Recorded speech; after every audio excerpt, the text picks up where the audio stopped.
Hello students, welcome to Adi Pathshala. Today we are going to discuss part 13 of electricity and yes, जो भी लोग subscribe कर रहे हैं यार उनको थैंक्स, ठीक है। और जो सब्सक्राइब करवा रहे हैं उनको भी थैंक्स। मतलब अच्छा लगता है जब आप लोग सपोर्ट करते हैं तो ठीक है। चलिए बिना देर किए जो जो पॉइंट है उस पर आते हैं हम लोग। इसके पहले का जो वीडियो था उसमें हम लोगों ने पावर को प्रॉपर समझ लिया था, उसके जितने फॉर्मूले थे उसको समझ लिया था, इलेक्ट्रिकल एनर्जी का कॉन्सेप्ट क्लियर हो गया था। यहाँ पर हम लोग समझेंगे कॉमर्शियल यूनिट, मतलब हम लोग चार्ज से उठ करके एक बड़े लेवल पे अब घर पे पहुँच चुके हैं, ठीक है। कि घरों में इलेक्ट्रिसिटी कैसे कंज्यूम होती है, उसको कैसे रेटिंग की जाती है, ये चीज़ें हमें समझनी है। तो देखेंगे commercial unit of electrical energy. Commercial unit होती क्या है? देखो किलोवाट आवर होती है। आप जब भी मीटर चेक करते होगे, जिनको आता होगा वो, नहीं तो जो आपके यहाँ मीटर रीडिंग करने आते हैं घर में भैया या अंकल, उनको भी पता होगा ये। वो कहते हैं कि उसको 5 बार प्रेस करेंगे तो यूनिट्स आ जाती हैं, ठीक। वही यूनिट है किलोवाट आवर, KWH। अब ये क्या है? ये कॉमर्शियल यूनिट है, ठीक है। हाँ, इसे सेकंड में कैलकुलेट नहीं किया जाता है क्योंकि सेकंड में कंज्यूम की गई इलेक्ट्रिसिटी बहुत थोड़ी सी होती है, तो इसे आवर्स में कन्वर्ट करते हैं। और 24 आवर होते हैं एक दिन में, तो उसके हिसाब से निकालना भी आसान होता है। What is 1 kilo watt hour? 1 kilo watt hour है क्या? तो 1 किलो वाट आवर जो है वो 1 किलो वाट एनर्जी को या पावर जो प्रोड्यूस हुई है 1 घंटे में, उसी की रेटिंग है। देखो यहाँ साफ साफ लिखा है 1 kilo watt hour is the amount of electrical energy used when electrical appliances having a power rating of 1 kilo watt is use for 1 hour. मतलब कोई भी एप्लियंस 1 घंटे तक चला जिसकी पावर रेटिंग 1 किलो वाट थी। सिंपल है, ये थ्योरेटिकल टर्म हो गया। अब आते हैं रिलेशन क्या है जूल और किलो वाट आवर में। भाई वॉट और जूल का रिलेशन हमें पहले से समझ में आ रहा था। किलो आ गया, किलो मीन्स 10⁻3, आवर मीन्स उसमें आवर की यूनिट से भी आवर से भी, मतलब कि सेकंड्स में कन्वर्ट करेंगे इसे, ठीक है। उससे रिलेशन में मिल जाएगा। देखो सामने सामने फॉर्मूला दिया हुआ है। 1 kilo watt means 1000 watt for 1 hour. Watt होता है जूल पर सेकंड, वाट को हम कहते हैं जूल पर सेकंड, ठीक है। अब जूल पर सेकंड अपॉन में सेकंड है 1 आवर के लिए, इसको सेकंड में कन्वर्ट करो 1 घंटे में, ठीक है। 60 मिनट्स होते हैं और 60 मिनट में 60 सेकंड्स होते हैं। प्रॉपर इसको आप सॉल्व करो, 60 × 60 × दिस मल्टीप्लाई करेंगे, ठीक है। तो फाइनल आंसर हमारे पास आएगा 3.6 × 10⁻6 जूल। मतलब 1 किलो वाट आवर में 3.6 × 10⁻6 जूल होते हैं। और एक चीज़ और, हॉर्स पावर भी एक टर्म होता है जिसमें आप पावर को कैलकुलेट करते हैं, वो होगा 746 वाट। मतलब क्वेश्चन ये छोटा सा MCQs में आ सकता है कि एक हॉर्स पावर में कितने वाट होते हैं, how many watts are there in 1 horsepower या 1 HP, ठीक। तो वो हो जाएगा 746। वर्ड्स पे ध्यान देना, सिंपली समझना तो आ जाएंगी चीज़ें। वेल आगे बढ़ेंगे। तो यहाँ पर हम लोग कॉमर्शियल यूनिट को समझ के एक मेजर टॉपिक बचा हुआ है आपके पास, और वो है हीटिंग इफेक्ट ऑफ इलेक्ट्रिसिटी। उसको भी देखेंगे। चलिए स्टार्ट करते हैं।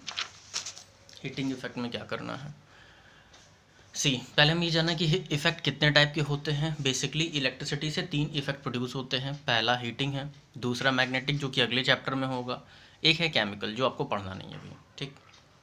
हीटिंग इफेक्ट का कॉन्सेप्ट क्या है? हीटिंग इफेक्ट का कॉन्सेप्ट इलेक्ट्रॉन्स की मोशन से होता है।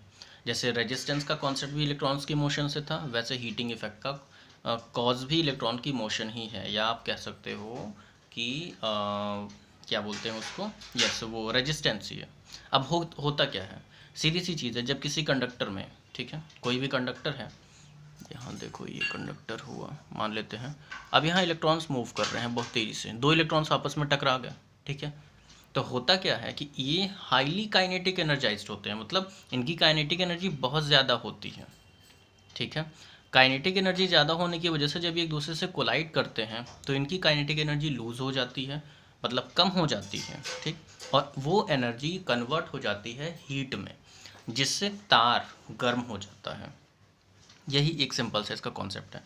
और इसका रूट कॉज क्या है? रेजिस्टेंस, या आप कह सकते हो द मोशन ऑफ इलेक्ट्रॉन, या the high kinetic energy of electrons is the root cause of heating effect of electricity.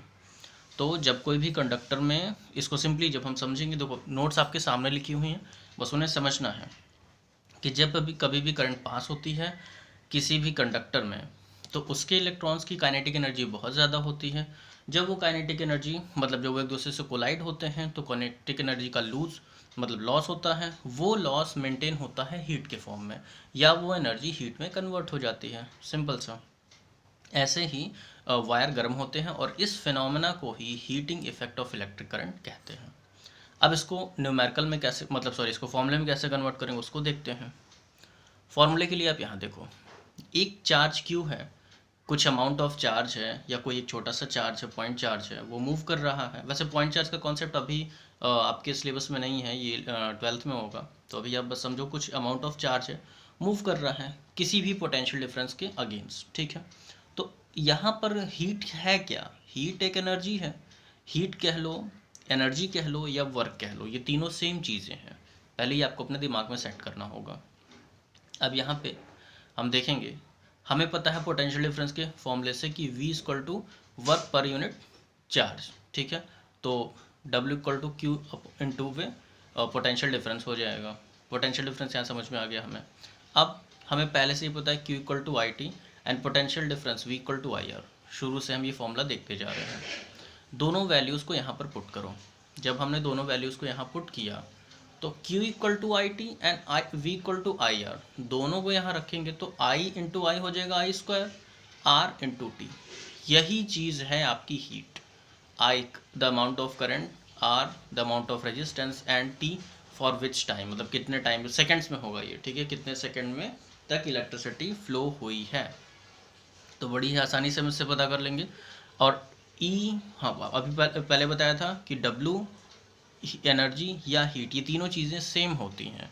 Work done is equal to energy consumed, और एनर्जी क्या है? एनर्जी हीट के फॉर्म में कन्वर्ट हो रही है, ठीक है। तो इससे H is equal to, finally आप लिख दोगे, देखना C। अब आप अभी आप बस इतना समझो, यस। जो हीट हो जाएगी, ठीक है, I square R into T, simply हम इसे ऐसे लिख देंगे। बहुत ही सिंपल सा है।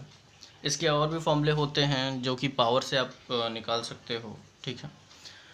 तो इस तरीके से हमें बेसिक फार्मूला मिल गया है हीट निकालने का या एनर्जी निकालने का या वर्क निकालने का। इससे वर्क भी निकल सकता है, ठीक है। वेल वो बहुत बेसिक सा टर्म है, उसको अगर देखेंगे तो यहाँ पे आज हमने सारी चीज़ें समझ ली हैं।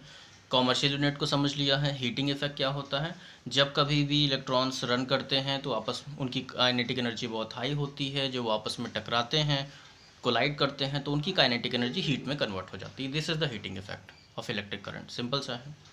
और वीडियो ज़्यादा ना लंबा हो इसलिए इस वीडियो को भी एंड करते हैं। प्लीज़ पढ़ाई करते रहिएगा। नेक्स्ट वीडियो में हम लोग जूल्स लॉ ऑफ हीटिंग की बात करेंगे, उसकी बात यहाँ नहीं करेंगे, ठीक है। चलिए एंड करते हैं इसे। थैंक्स।